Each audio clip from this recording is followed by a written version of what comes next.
Parang ano 'to, bout sa boxing.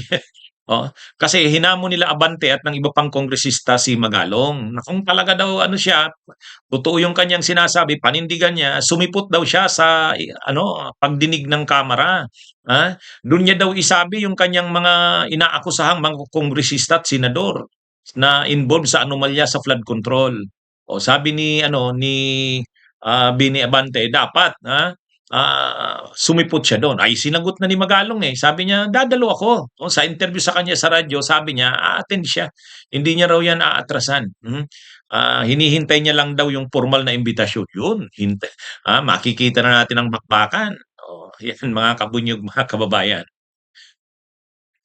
Tama lang yun. Ay, di ba sinabi naman natin, di ba sinabi natin na dapat dumalo si Mayor Magalong. Huwag niyang atrasan yun.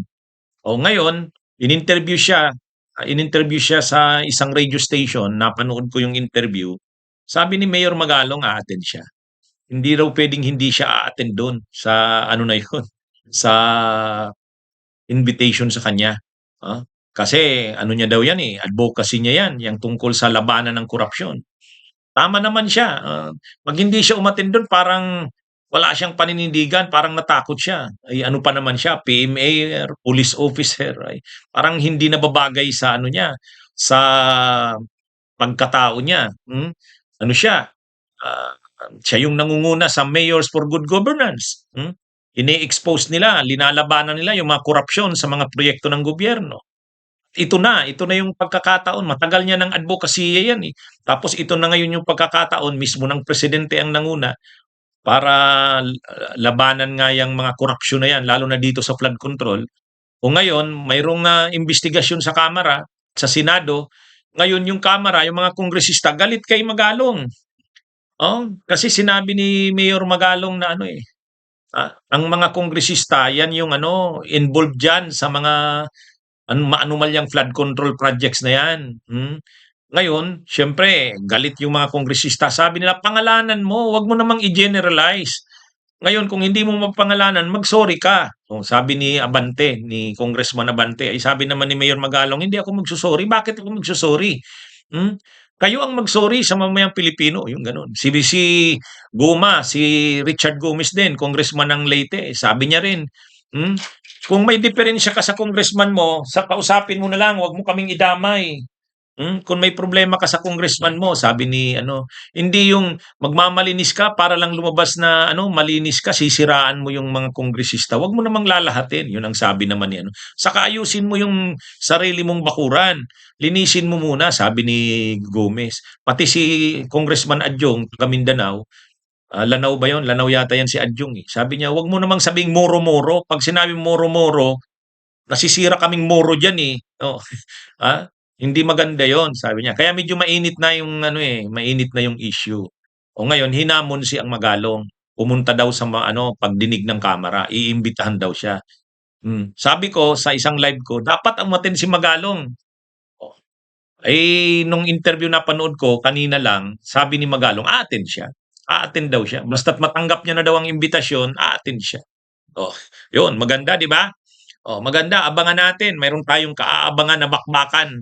Magalong versus Kamara. Yan mga kabunyog, mga kababayan. Ang aabangan kasi diyan, mapapangalanan nga ba ni Magalong? Kasi yun ang gustong mangyari ng mga kongresista eh, may pangalanan siya eh. Yun ang aabangan natin. Ang inaasahan din ng mga tao, may papangalanan siya. Sana nga may mapangalanan siya. Yung tipong kaliwat kanang sampa lang aabutin ng mga kongresista kasi papangalanan talaga ni Magalong. Yun ang aabangan natin.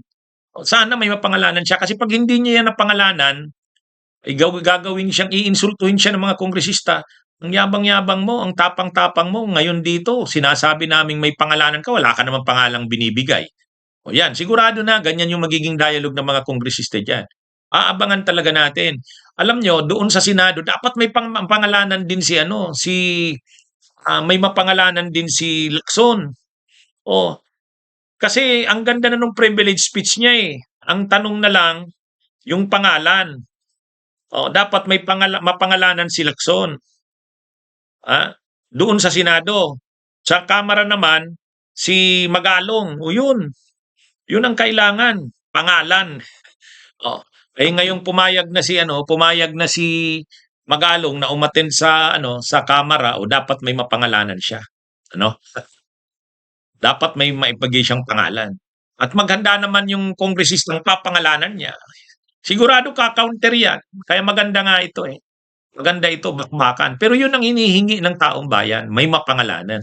Kung papangalanan na naman nila, kontraktor, official ng DPWH, sawa na dyan ng taong bayan. Kung kontraktor na naman lang ang papangalanan, kung official na naman ng DPWH, sawa na ang taong bayan yan. Yun lang naman ang palangkayan nyo eh. Pero tama naman yun. Siyempre, yung kontraktor dapat mapanagot. No? Siyempre, yung official ng DPWH dapat mapanagot. Pero, alam nga namang yun na naman lang ang pangalanan. Alam na namin yun. Ang gustong marinig ng taong bayan, yung politiko, yun ang mapangalanan. Kaya ito yung gagawin ni Magalong sa Kamara. Abangan natin. Abangan natin. Ha? Magandang bakbakan yan, di ba? Bunyog, bunyog, halikan na kasama ka. Bunyog, kapag buklod ay may pag-asa.